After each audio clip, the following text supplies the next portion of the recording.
देवमित्र की कहानी, जिसने अभ्यास से चट्टान को हिला दिया। अभ्यास यानी लगातार किया गया प्रयास मनुष्य के जीवन में वैसा ही महत्व रखता है जैसा दीपक के लिए ईंधन।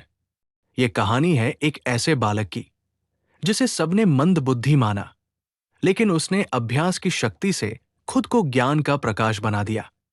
बहुत समय पहले हिमालय की तलहटी में एक छोटा सा गांव था, जहां देवमित्र नाम का एक सरल स्वभाव का बालक अपने माता पिता के साथ रहता था। माता पिता किसान थे, मेहनती, ईमानदार और अपने बेटे को शिक्षित देखना चाहते थे। जब देवमित्र 7 साल का हुआ तो उसे पास के ही एक आश्रम में विद्या प्राप्ति के लिए भेजा गया। आश्रम का जीवन कठिन अनुशासन और नियमों से भरा हुआ था। बाकी बच्चे जल्दी सीखते थे, पर देवमित्र को पढ़ाई बहुत कठिन लगती थी।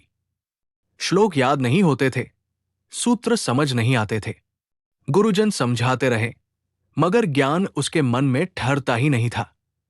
सहपाठी उसका मजाक उड़ाते और धीरे धीरे उसे खुद भी लगने लगा कि शायद वो सीखने योग्य नहीं है।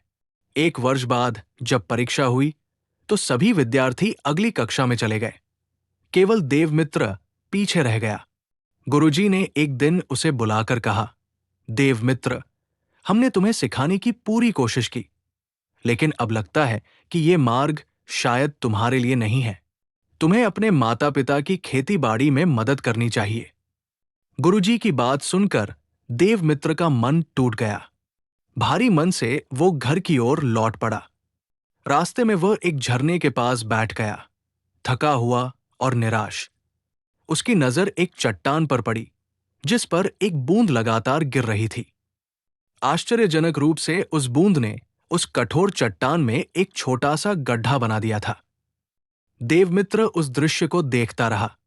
उसके मन में विचार आया, अगर एक कोमल जलबूंद लगातार गिरने से पत्थर को भी बदल सकती है, तो क्या मैं अभ्यास से खुद को नहीं बदल सकता?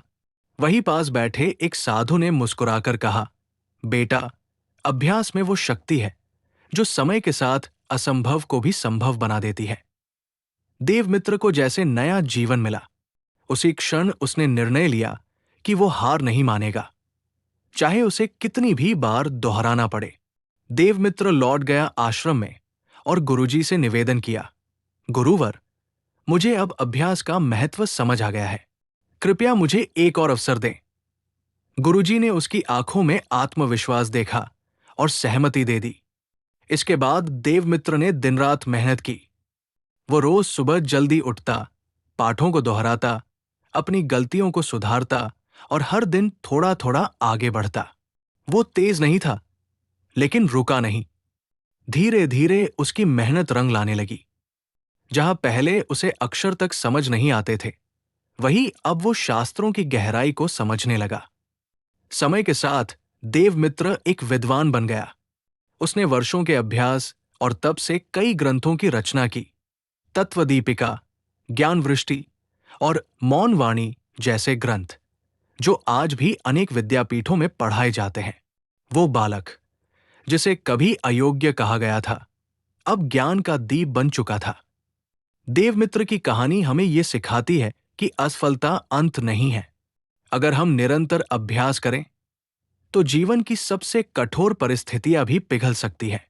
एक जलबूंद जब चट्टान को बदल सकती है, तो मनुष्य क्यों नहीं? इसलिए याद रखिए, अभ्यास ही सफलता की असली कुंजी है।